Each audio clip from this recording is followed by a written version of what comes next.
Hello and welcome. Today we're going to talk about setting up your Google Places account.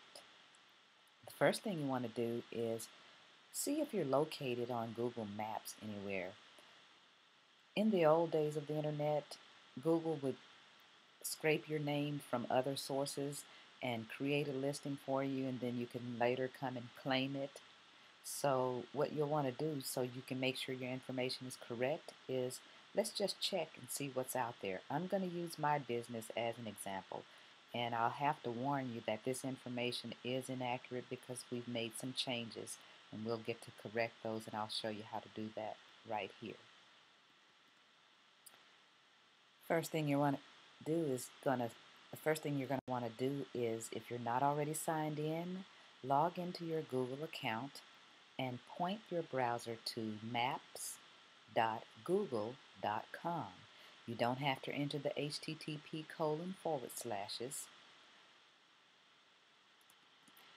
Start typing in your business name, and if you are already listed, you will see your company name along with the address that was registered for you, and go ahead and select it. You'll see the buttons. This is the button that people can click to get directions to your place of business. And then you can even include places that you want to save directions to. There's an icon for print. And where I talk about you copy and paste the link to the map for your business, this is where you would do it. You would click on that link. It would pull it up in a pop-up menu, and you would highlight and copy this link, and you would paste it into your website, or you would attach it to a link in the signature file of your email, or whatever electronic document you want to include it in. Notice how your company name, the address, and the phone number and website links to your web page. The additional information, if you don't see where you can make updates, if you will click the drop down arrow where it says more, then you can edit the details. I'm going to scroll my screen up so you can see this. And here it is, the edit detail. You would click on the edit details. If you have not claimed your listing, it will also give you the opportunity to claim your listing. You would have to enter a number, and they would call you to verify this listing, and then they will allow you access to it. They'll give you a code, and you can go ahead and update it. This protects you and your business from spam or anyone claiming that they are representing your company. So once you click edit details, if your listing already exists, then you can click the button to go in and edit your page. Now, if you don't have a listing, we are going to cover setting up a new Google Places account.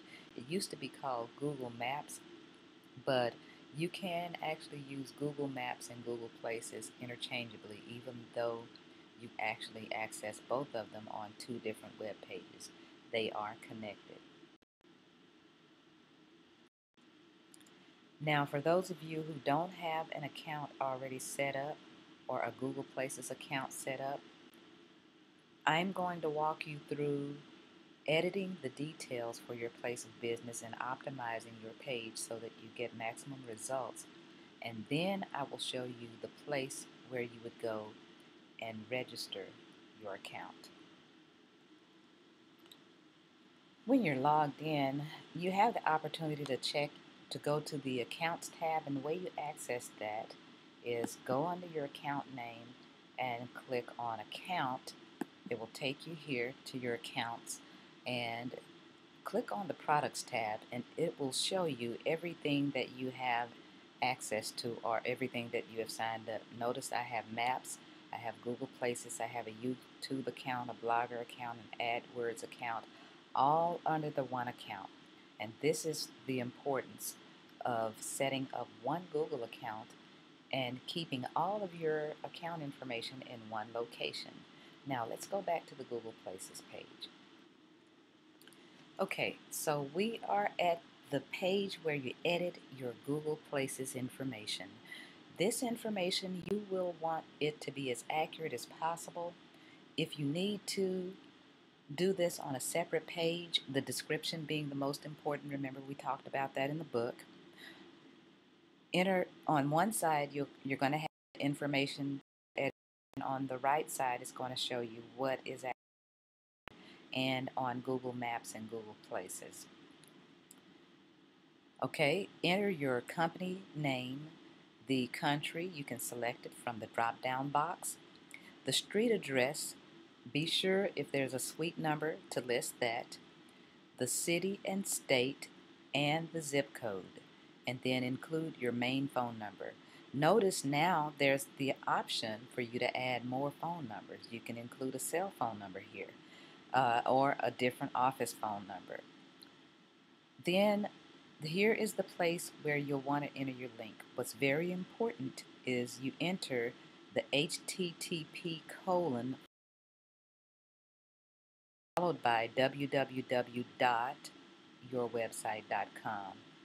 And the description, this is where I mentioned you will want this description to attract people to your show. Again, I've got dummy information here. This information you can disregard it because it is not accurate and it is not the proper way to set up a Google Places account. And then the categories. Notice it will allow you to enter up to 5 categories that best describe your business. So be sure those categories are correct or else you will not be found. To add another category, you simply click Add Another Category, and that category will describe your business. You'll want to be sure to include an accurate description, a great description that will cause people to click on your link to your website or your map to find you. Now, about the address, you have the option to not place your address or not show your address if you are a business that works from home or if you are home based. So that's just an option I wanted you to know about. And then uh, whether or not you want to include your hours of operation, when you're closed, and you can even enter 2 sets of hours for a single day. So that's good for like split shifts. I know some companies that work in that manner. Then you'll want to include what payment options you accept. And here is where you want to maximize your site by adding photos. And if you think about it, this is a mini web page on Google. It's one page that allows you to tell as much about your business in as few words as possible. Include some photo, you can even include a photo of yourself if you like. But you upload the photos from your computer. You basically choose the file here, and then once you choose the file from your computer, then you add the photo. You can add up to 10 photos. Remember, one of those photos should be a coupon or a small ad or both about your company that will get them to uh, do take some kind of action when they see it. Then you can also include a video. So here I've included a video about how people can maximize hiring a web designer. It talks about the different types of websites and it kind of educates people before they go into the web design hiring phase. So you can include up to 5 videos. Take advantage of that. I would have these videos professionally done. You could use YouTube videos that you of articles that you write on the blog, but um, one when you have one shot when people find you on Google, and so for instance on this one, you would want to make sure that if you include information off your blog, make sure it's your best stuff. Um, this is your portfolio; it's going out to everyone.